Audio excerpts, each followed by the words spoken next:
ငကားတကောင်အိပ်ပျော်နေတာကိုသွားမနှုတ်မိပါစေနဲ့ဒီတစ်ခါတော့တစ်ချိန်ကနာမည်ကြီးလူမိုက်လောကမှာခေါ်ရရဲ့လက်တီးဖြတ်လို့လူသိများခဲ့တဲ့မအကြောင်းကိုပြောပြချင်ပါတယ်။သူကသူ့ရဲ့ချစ်လှစွာသောဇနီးတဲ့အတွက်ဆိုပြီးအတိတ်ကလက်တီးတွေကိုအနာပေးကအေးချမ်းချမ်းနေထိုင်မှုဆုံးဖြတ်ခဲ့သူပါ။ပင်လယ်စာစီးထဲမှာတစုံဦးရောက်ပြီးရိုးရိုးသားသားလောက်ကင်စားတောက်နေပေမဲ့ကံကြမ္မာကတော့သူ့ကိုငြိမ်ငြိမ်နေခွင့်မပေးခဲ့ပါဘူး။တရက်မှာတော့သူ့ရဲ့ဇနီးတဲ့ကိုလူဆိုးတစုကပြန်ပေးဆွဲသွားခဲ့ပါတယ်။မတယောက်စုံစမ်းမှုအတွက်အရင်ကသူ့စီမှာအကျွေးတင်နေတဲ့တပည့်ဟောင်းစီကိုရောက်သွားခဲ့ပေမဲ့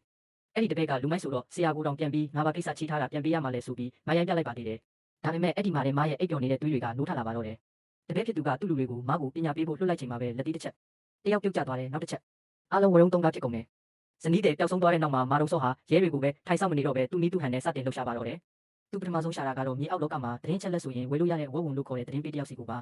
ပြီးတော့အခကြီးငွေရရင်ဘာမဆိုစုံစမ်းပေးတဲ့အပေါ်စားဆောင်ထောက် dog boss နဲ့ချိတ်ဆက်လိုက်ပါတယ်။သူတို့မှရှိတဲ့တခုတည်းသောတဲလုံစားကတော့ပြန်ပေးဆွဲတုန်းကမြင်လိုက်ရတဲ့ကားနံပါတ်ပါပဲ။အဲ့ဒီနံပါတ်ကိုလိုက်ရင်းနဲ့ဒီပြန်ပေးဆွဲမှုဟာရိုးရိုးပတ်စံလိုချင်လို့လောက်တာမဟုတ်ပဲလူကုန်ကူးတဲ့ဂိုင်းတစ်ခုကလောက်တာဆိုတာကိုသိလိုက်ရတဲ့အချိန်မှာမာတုံစောရဲ့ဒေါသကထိမ့်မနိုင်သိမ့်မရဖြစ်လာပါတော့တယ်။စုံစမ်းရင်းနဲ့မာတုံစောဟာမြေအောက်လောကရဲ့လူမိုက်ကောင်းဆောင်တစ်ယောက်ဖြစ်တဲ့ Big Bull နွားတိုးကြီးရဲ့နေမြေထဲကိုရောက်သွားပါတယ်။လူမိုက်တွေစုဝေးနေတဲ့ဂိုင်းစခန်းရှိကိုမာတုံစောတယောက်တည်းရောက်လာပါတယ်။လူမိုက်အုပ်စုကဒါငါတို့နေမြေမင်းလူကောင်ကအသက်မသေးခြင်းပြန်လှည့်သွားလိုက်တော့ဆိုပြီးလာဟန်တားကြပေမဲ့မာတုံစောကတော့မျက်နှာတစ်ချက်မပြတ်ပါဘူး။မာတုံစောရဲ့လက်တီးတွေကစကားစပြောပါပြီ။ရှိကပိတ်တဲ့ကောင်ကိုမျက်နှာတက်တက်တစ်ချက်တည်းနဲ့တတိလစ်အောင်ထိုးချပစ်လိုက်တယ်လို့ဘေးကကတ်လာတဲ့ကောင်ကိုလည်းပခုံးနဲ့တိုက်ပြီးလွတ်ထွက်သွားအောင်လုပ်လိုက်ပါတယ်။သူ့ရဲ့အားကတာမန်လူတွေနဲ့မတူပဲတကယ်နွားတိုးကြီးတစ်ကောင်လိုပါပဲ။တကားတွေပိတ်ထားတဲ့မာတုံစောအတွက်အတားစီးမဟုတ်ပါဘူး။ခြေထောက်နဲ့တစ်ချက်တည်းကန်ဖွင့်လိုက်တာတကားချက်တွေပါပြုတ်ထွက်သွားပါတယ်။အထဲမှာစောင့်နေတဲ့လူမိုက်တွေဟာမာတုံစောရဲ့ဒေါသအရှိန်ကိုမြင်တာနဲ့တင်နောက်တွန်းသွားကြမာတုံစောတယောက်ဘီလင်ကြီးနတိုးကြီးစီကဗီဒီယိုကောကိုလက်ခံလိုက်တဲ့အချိန်မှာတစ်ဖက်ကနေသူ့ဇနီးကိုနှိပ်စက်ထားတာကိုပြပြီးမင်းမိမကိုပြန်လို့ချင်းရင်ပတ်စံယူပြီးငြိမ်ငြိမ်နေလိုက်တော့လို့ရဲရဲမောမောနဲ့ပြောလာပါတယ်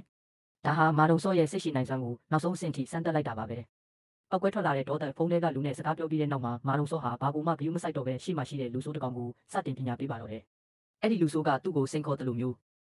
လှုပ်လိုက်တဲ့အချိန်မှာမာတုံစောကသူ့ရဲ့ကြီးမားတဲ့လက်ဝါးကြီးနဲ့ရင်ဘတ်ကိုအားရပါရဆွဲကင်လိုက်ပါတယ်တစ်ချက်ဆိုတစ်ချက်လက်တီးစာအဲ့ဒီလူဆိုးဟာမာတုံစောရဲ့လက်ထဲမှာအယုံမလေးတယုံလိုဖြစ်သွားပါတယ်။မာတုံစောကသူ့ကိုနေရန်နဲ့အပြင်းပြင်းရိုက်ဆော်လိုက်ပြီးမင်းတို့ဌာနချုပ်ဘယ်မှာလဲလို့မေးလိုက်ပါတယ်။လူဆိုးကပြန်မဖြေပဲရုန်းကန်မှုစူးစမ်းတဲ့အခါမှာတော့